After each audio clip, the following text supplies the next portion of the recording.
give anybody your Postmates or any of your credit card information. Somebody's saying that they're calling from corporate. I've had this happen actually. I had it recorded, but I think it got deleted. This is more of an Uber thing, but it could happen with any company. The person called, and I just gotten the ping, and I was already familiar with the scam.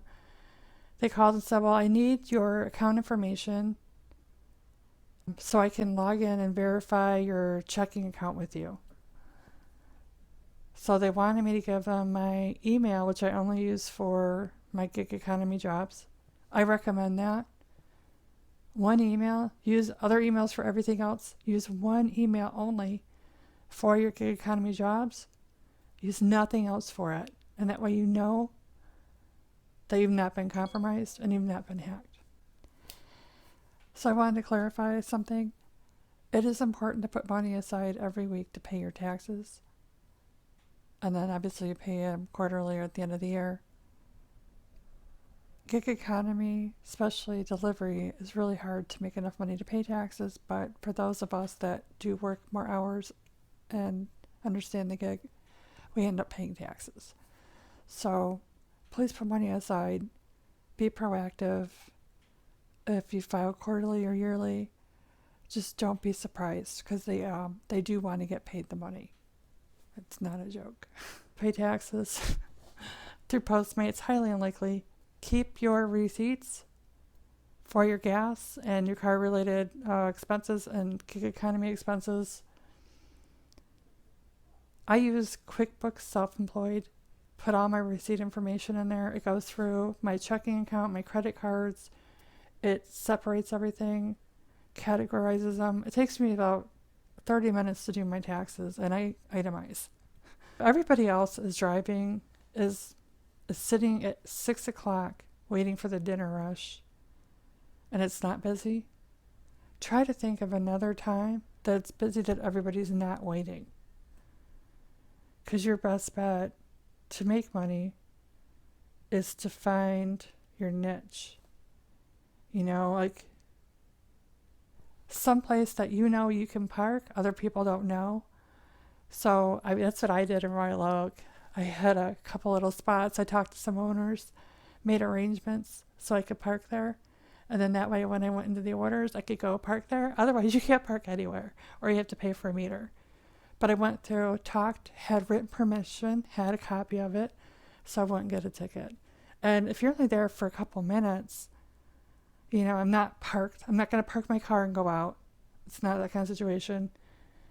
And that worked out really well for me. You could try that. You know, I mean, if you always go to Leo's Coney Island and there's a bookstore right next door and they close at 6, ask them if they mind. And they have signs that says tow away parking because of the bar life, the nightlife or whatever. Go inside, talk to the manager. Ask them if they mind if you park there for a few minutes if you do deliveries. And then that way, mine was positioned near like 4 or 5 restaurants. I could park right there and go to any of them. Boom. In and out. Could be a Friday night. In and out. No problem. So it's the meter maids. I call them ninjas because they got those scooters. And they're fast. I mean, they can write a ticket. I sit there and watch them one day. They're writing tickets in like 5 minutes. I just tap it in, spin it out, you know, print it and go. So those are the people you want to make friends with. Number 1, they're going to remember your plate. Number 2, if you are dumb enough to park somewhere, maybe just at one time they'll let you go. But at the same time, I have a video I posted of me arguing with the parking meter lady in Royal Oak. I think about it now and I guess I'm an idiot. But I just feel like I should go find her and apologize now after that. But I probably will. I didn't even think about it. It's been like 2 years. So the other parking meter guys, I was talking with, friendly, joking, just to, even the police, you know, just because I live in a city, I work in a city, and I'm trying to get it where I'm on the right side of everything and not on the other side. So just be myself. Be respectful. Oh my God, I should have said this first. But anyone that lasted this long deserves to know this. It's really important You get your order, you walk into, let's say we're back into pre-COVID days. You get your order, you go to the restaurant. You don't walk up to the person, shove your bag in their face, and walk in front of everybody else. You wait your freaking turn. So if you walk up and there's 3 other DoorDash drivers, Grubhub, whatever, wait a moment till they've been checked in, then do yours. But here's where the other part is really huge to remember. The places I go to a lot, and I try to because I know they're busy, I know where to park. Like I was saying earlier, get your hot list. And take care of the people that are giving you the orders. So friendly, talk to them, eye contact, take 2-3 minutes. Do you want me to tell you why? You can get your orders quicker. And when you come back, they're going to know your name. And all those other guys sitting there on their phones and blah, blah, blah, they're going to walk up and give you your order and you can get the hell out of there and make your money. There's some tricks you can do to help. You can buy lottery tickets and just give them away as gifts. I did that. I know the day I twisted my knee, I gave the manager a beat-ups and a couple workers some lottery tickets because I was like my 3rd or 4th time there. So, I mean, let's say lottery tickets $1, right? You buy 10 or 20 of them or 5 of them or 3 of them. Actually, I would, if I plan on working like 5, 6, 7 hours, I would definitely try to have $5 or $10 in lottery tickets because not every time, right? It's like a random act of kindness. So let's say, and the manager, just because he had, I don't know what he had done. The funny thing is, by the time I got my 3rd order, it was fast. It was fast. And even at like Benihana's, that place can be a good 40, 50 minutes. I waited like 3-4 minutes because I hooked her up. We're not required to tip out the delivery staff. Some delivery staff actually hates doing deliveries. Like let's say a server, because she's not getting paid for it. They actually resent us because they say we are stealing their tips. So that's the way around it. It's not required. And I don't actually give cash. I don't keep cash on me, number one. I don't want to get robbed. I don't. Oh my God, that's another thing. I know I dated someone who kept like $100, $500 on them, like an idiot. I don't know. I keep what I call mugger money, so I guess that's the $20 bill that you can, but I don't recommend having cash on you. Do not leave your car running. Do not leave your keys in your car. Postmates is the only company you can bring somebody with you. So if you have kids, as long as they're okay to be in, I guess you could bring them with you. Double check the terms of service. DoorDash and another one. You can't bring somebody with you. You can't bring a party with you while you're delivering. It's just not going to happen. Have fun. Be a good person. Be a nice person. The moment you log on to work, you need to be happy. You need to think of something fun. Put on some music. Anything to make you happy and feel good. So you can be upbeat and positive. And then you can... It's my thing with Lyft. I treat every person like they're a rock star. So, no matter who you are, no matter what you tip or don't tip, I'm treating you the best I could possibly treat you from the moment I meet you to the moment we exit. And I love to help people. I want someone to have a better day the moment they started conversing with me, then their day goes on. I don't want someone to have a worse day because they spent 2 minutes with me. I would feel horrible. I want to enlighten someone's day and make the rest of their week better. Maybe make the rest of their life better. You know what I mean? Anything. I know it sounds like a lot, but I shoot for the stars. I have a shit ton of other videos, wide variety of art, food, gaming. I'm going to have more help videos, longer, shorter, I don't know. Thank you, thank you, thank you. Oh, please hit like, please hit subscribe. Please, please, please use my referral codes. Again, I have a Postmates group, fleet members, Postmates, whatever. Hit me up on there if you have any questions. I'd be more than happy to help you. I've had it for 2.5 years. There's almost 600 members. You have to be a driver. It's not a general public group. It's important that you dress professionally, but like in a delivery sense. So I'd say the most frustrating thing that I noticed when I'm out doing delivery jobs or out anywhere, people wearing these saggy ass sweatpants that are like gray and there's a hole in the ass, or their tits are hanging out. Okay, look, you're representing these businesses.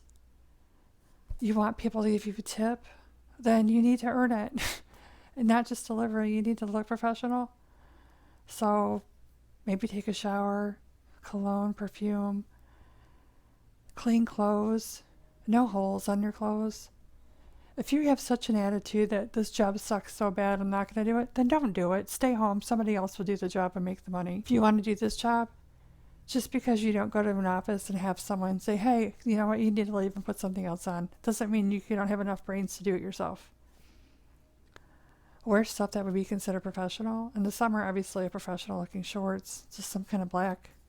Like when I say khakis or jeans, as long as the jeans aren't holey or nasty looking, stained, ripped up, they need to be professional. I keep saying professional. Okay, if this was your company, how would you want people to dress? So I had a Buick Enclave and I did black service with Lyft. It got repossessed, but anyways, because of that, I set myself higher and I would wear a dress. Even when I did delivery, like I would do delivery during the day and I would do Lyft at night. And I went to this one office and it was like those people that thought they were better than other people. Well, the thing is, I walked in and I was dressed to the nine. Funny thing is, the woman's like, are you applying for a job? I said, no, I have your DoorDash order. The look on her face, because I was dressed better than her. I wish I had a body cam. Definitely considering one of those in the future for my protection. Plus, you can show someone got their food. There's the other way to read that thing we were talking about earlier. People will treat you how you want to be treated. You have a bad attitude. Oh, I hate this job. My girlfriend broke up with me. My dog's sick. My cat threw up. I don't know. My mom hates me. Stop making up excuses. Let those roll off and deal with that shit later. Or just forget about it and grow up. Shit happens to everybody every day. It's just part of life. Take some time off. Let it roll off. I've been a Twitch streamer since summer. I just took a month off because I had to get my shit together. So it's fine. It's fine. It's not going anywhere. And whatever, I'll work again and get the people back. It's the same thing with the gig economy. If you have such an attitude, you can't do it positivity, then you need to take a break. There's the other people that will do the job that have that energy.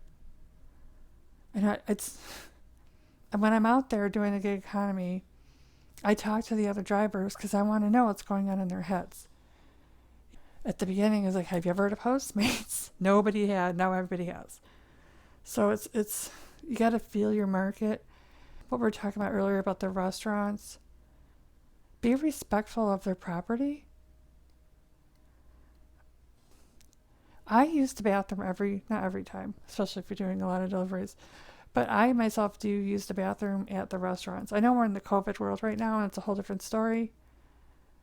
For that reason, you probably have to come up with a different game plan unless you've talked to them. Probably like Speedway, you can use the bathroom, places like that. It's the same as it was before. But you're not entitled to anything. You can't. I was sitting there waiting for an order. This guy walked in front of me, shoved his bag in the lady's face. She was so freaking mad. I just kept apologizing. I'm so sorry. It wasn't me. I didn't do anything wrong. But I feel like we are all representing these companies. And if you want these companies to work with you and you want to get the tips, then you have to treat them well. Treat the people well. Treat the people how you want to be treated. Talk to the people the way you want to be spoken to. Respect the property, respect the people, the government laws and regulations. If you don't want to deal with parking in a downtown, then don't freaking work downtown. Don't accept that order if you don't want to deal with it. If you don't know how the parking is somewhere, here's my advice to you. Log off the app, go drive down that area, and look and see where you would actually park. And do you have money to park? No, you don't get reimbursed for it. You don't get receipts for meters for like 50 cents. So it's not even worth trying to do taxes or whatever. You can't prove it. I wouldn't park somewhere where it's a tow-away zone. They don't care. You can't leave your car parked on Main Street with your hazards blinking. Just put your DoorDash sign in the window. It's not going to work. You're going to get a ticket and or towed. And it could be a couple tickets because that cop's going to be pissed. I see this happen a lot. I live in downtown Royal Oak. And the people will park.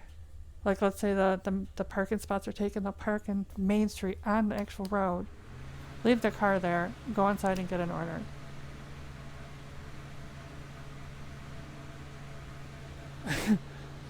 I know. At B-Dubs, these people had to wait a while for the order, and I realized the driver before me, he got a ticket. And that's why he left and he didn't deliver the order.